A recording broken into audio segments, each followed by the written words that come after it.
Clarisse Crémer vit son aventure du Vendée Globe et nous allons à la rencontre des membres du Team Banque Populaire avec tout spécialement aujourd'hui Armelle Lecléache, skipper Banque Populaire et vainqueur de la dernière édition du Vendée Globe en 2017.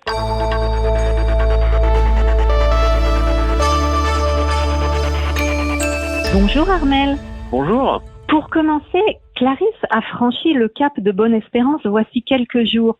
Alors comment analysez-vous cette première étape de la course ? C'est le début de la partie la plus compliquée de ce Vendée Globe. Les océans australes sont souvent difficiles et malmènent un peu les bateaux. On l'a vu, il y a eu quand même quelques accidents et un sauvetage notamment assez périlleux de Kevin Escoffier la semaine dernière. Mais voilà, pour l'instant, Clarisse, elle gère bien sa course. Elle a réussi à faire une descente de l'Atlantique assez intelligente en préservant son bateau, en se plaçant dans un peloton, on va dire, un peu moins à l'attaque que les premiers.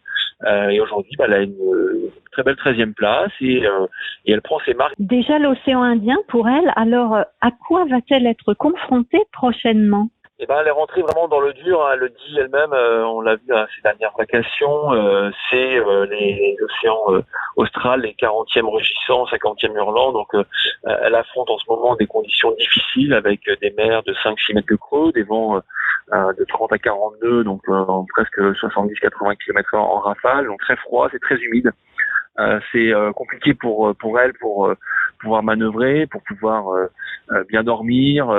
Ça va durer comme ça jusqu'au Cap Horn pendant encore presque un mois. Donc il va falloir qu'elle s'adapte à ces nouvelles conditions. Essayer de bien préserver le matériel aussi. Dans ces mers-là, c'est toujours difficile de pouvoir réparer ou de gérer tel ou tel problème à bord. Donc elle s'adapte. Elle a eu un peu d'appréhension de rentrer dans ces nouvelles contrées pour elle. On s'habitue doucement à ces moments difficiles. On a quand même des bons moments aussi, de belles lumières, des rencontres avec les albatros qu'elle découvre aussi pour la première fois cette année. Donc il y a aussi des moments de joie. Armelle, un petit retour sur votre expérience maintenant. Les 40e rugissants, les 50e hurlants, vous en parlez. Dites-nous s'il y a un secret pour les franchir. Alors, je crois pas qu'il y a un secret pour les franchir. Moi, l'expérience que j'en ai, c'est d'essayer de bien anticiper justement l'enchaînement de toutes ces dépressions, ces tempêtes qui vont se succéder comme ça pendant presque un mois. Il faut ne pas se faire dépasser par son bateau quand les conditions durcissent, donc de bien réduire la voilure, de s'adapter aussi aux éléments quand la mer commence à se former ou le vent commence à rentrer. Tout ça, c'est des choses que Clarisse connaît bien. Elle a appris avec le team Banque Populaire pendant toute la préparation avant de partir faire son Vendée Globe. Et c'est vrai que dans la réalité, il faut s'adapter en espérant qu'elle n'ait pas trop de soucis techniques, ce qui va lui permettre d'avoir un océan Indien moins compliqué normalement sur la fin de cette première partie des mers du Sud. Une dernière question. On vient de dévoiler le futur Maxi Banque Populaire 11 en 3D.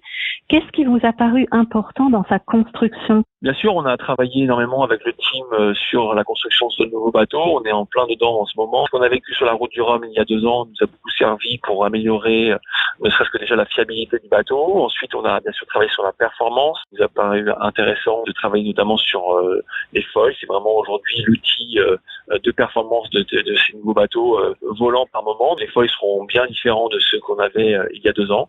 Et puis aussi sur la partie aéro, c'est-à-dire que ces bateaux ayant justement une capacité à être navigués au-dessus de l'eau, on travaille de plus en plus sur l'aérodynamisme pour que l'air s'écoule de plus en plus rapidement et donc le bateau soit moins freiné aux allures rapides. Donc on a beaucoup travaillé sur ce domaine-là. Donc c'est vrai que le bateau, pour ceux qui l'ont vu dans la vidéo 3D, est assez impressionnant et il le sera aussi en réalité parce qu'on le voit naître au fur et à mesure en ce moment à Lorient, là où il est construit, et on sera très heureux de le montrer au mois d'avril quand il sera mis à l'eau ici en Bretagne. Merci Armelle.